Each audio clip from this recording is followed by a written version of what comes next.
నమస్కారం అందరికీ.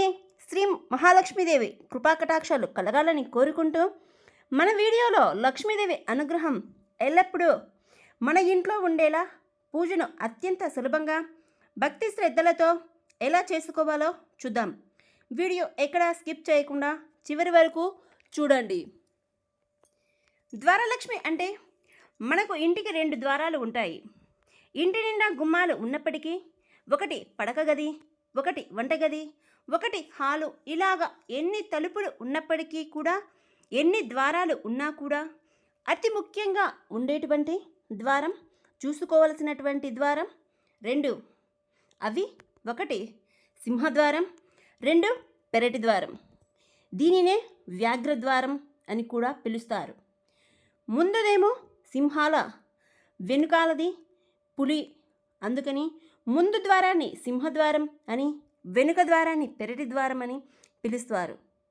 ఈ 2 ద్వారాలను కనుక శ్రద్ధగా పూజించుకున్నామంటే లక్ష్మీ కటాక్షం ఎంత రావాలి, ఎప్పుడు రావాలి, ఎలా రావాలి, ఎవరింట్లోకి రావాలి అనేటువంటిది ఈ 2 ద్వారాలే నిర్ణయిస్తాయి. అందుకని సింహద్వారాన్ని, పెరటి ద్వారాన్ని చక్కగా ఎవరైతే పూజించుకుంటారో వాళ్లకు అష్టైశ్వర్యాలు, భోగభాగ్యాలు కలిగేటువంటి అవకాశాలు ఎక్కువగా ఉంటాయి. అందుకని మనం ఇంటి ముందర ఉన్నటువంటి సింహద్వారాన్ని ఎలా పూజించాలో, పెరటి ద్వారాన్ని ఎలా పూజించాలో ఇప్పుడు తెలుసుకుందాం. సింహద్వారం మనం ఇంట్లో నుంచి బయటకు వెళ్ళేది, బయట నుంచి ఇంట్లోకి వచ్చే ద్వారాన్ని సింహద్వారం అని పిలుస్తాం. సింహద్వారం నుంచి ఎప్పుడైనా సింహంగా రావాలి. దొడ్డిగుమ్మం నుంచి దొంగలా రాకూడదు. ఎప్పుడైతే సింహద్వారం నుంచి మనం ఇంట్లోకి వస్తారో వారిని మన శ్రేయస్సు కోరుకునే వారిగాను, అంటే మనం బాగుండాలని కోరుకునే వారిగాను, పెరటి ద్వారం దొడ్డిగుమ్మంలోంచి ఎవరైతే ఇంట్లోకి వస్తారో వాళ్ళని మన శ్రేయస్సు కోరుకొని వారుగాను, మన చెడును కోరుకునే వారుగాను పెద్దలు చెబుతుంటారు. అయితే ఇంట్లో పనిచేసేటువంటి వాళ్ళకి మినహాయింపు ఉంది. వాళ్ళు పెరటి ద్వారం నుంచే వస్తారు కాబట్టి వాళ్ళను దొంగలు అని అనకూడదు.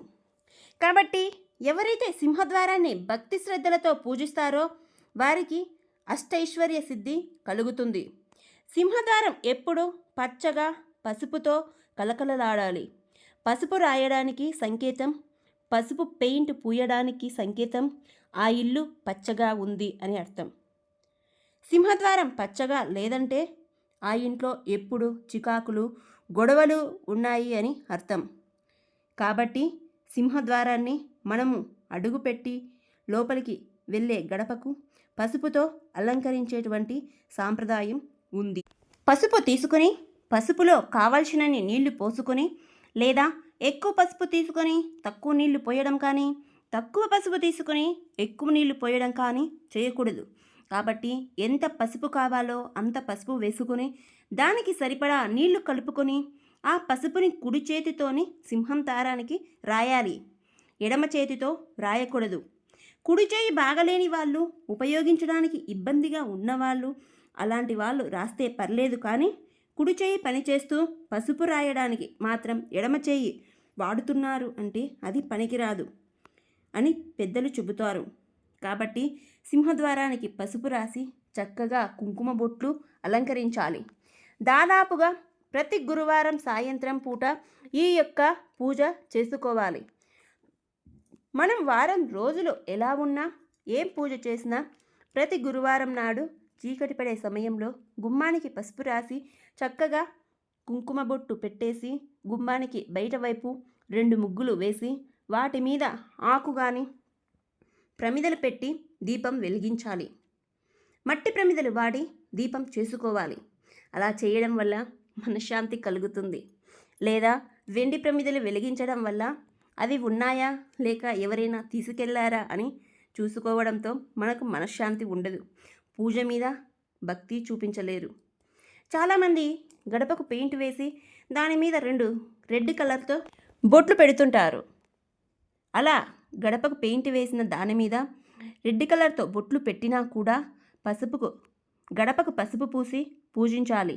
గడపకు పసుపు రాసి అలంకరించేటప్పుడు లక్ష్మీదేవినే పూజిస్తున్నట్లుగా భావించాలి. అందుకే ఆమెను ద్వారలక్ష్మి అంటారు. అందుకే కొత్తగా ఇల్లు కట్టుకునేవారు మంచి సమయం ముహూర్తం చూసి సింహద్వారాన్ని అలంకరించి వాళ్ళ ఆచారం కొద్దీ పూజ చేస్తుంటారు. దీనిని ద్వారలక్ష్మి పూజ అంటారు. గురువారాన్ని లక్ష్మీవారం అంటారు. కాబట్టి గురువారం గడపను పూజించి ఇలా గురువారమే కాకుండా ప్రతిరోజు కూడా చేసుకోవచ్చు. ఇంట్లో శుభకార్యం చేసుకునేటప్పుడు మొదటిగా ద్వారానికి మామిడి తోరణం అలంకరించాలి. అవి ఎండిపోయినా ఉంచకూడదు, తీసివేయాలి. మామిడి తోరణాలు కానీ పూలు కానీ గుమ్మాలకి అలంకరించిన తరువాత అవి ఎండిపోయాయి అంటే అవి తీసేయాలి. ఎక్కడైనా మొక్కల్లో కానీ దూరంగా వెయ్యాలి. ఏ ఇంటి ద్వారం అయితే పచ్చగా ఉంటే ఆ ఇంట్లో వారంతా సంతోషంగా ఉన్నారని అర్థం. ఎవరైతే బాగా ఉంటారో వారిని బాగా చూసుకొని బాగా గౌరవించి, ఎవరైతే సింపుల్గా ఉంటారో వారిని పెద్దగా పట్టించుకోరు. అలాగే ఈ ద్వారలక్ష్మి పూజలో చేస్తుంటారు చాలామంది. సింహద్వారానికి బాగా పసుపు పూసి కుంకుమ బొట్లు పెట్టి మామిడి తోరణం కట్టి బాగా అలంకరించి, పెరటి ద్వారానికి అలా చేయరు. కొంచెం పసుపు రాసి పూలు పెట్టి సరిగ్గా పూజించరు. అలా ఎప్పుడూ చేయకూడదు.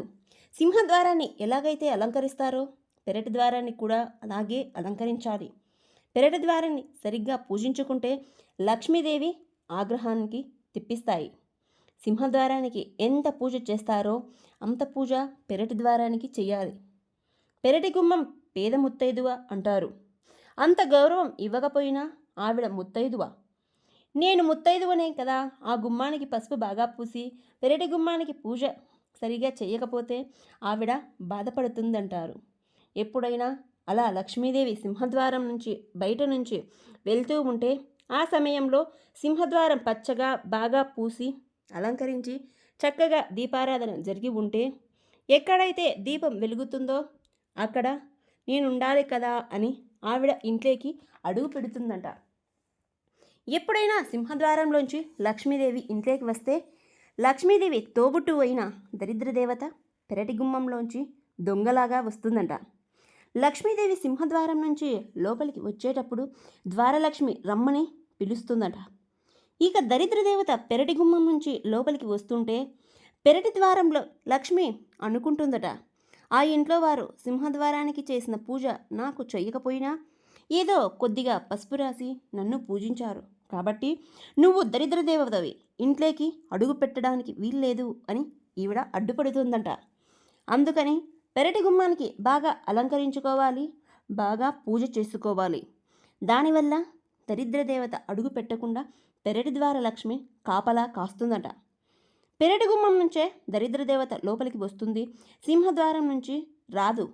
కాబట్టి పెరటి గుమ్మాన్ని పూజించకుండా సింహద్వారాన్ని బాగా పూజించడం వల్ల లక్ష్మీదేవి దరిద్రదేవత ఇద్దరు అడుగుపెట్టి లక్ష్మీదేవి ఉంది కాబట్టి బాగా డబ్బు సంపద ఉంటుంది, దరిద్రదేవత ఉంది కాబట్టి సంపాదించింది మొత్తం ఖర్చయిపోతుంది.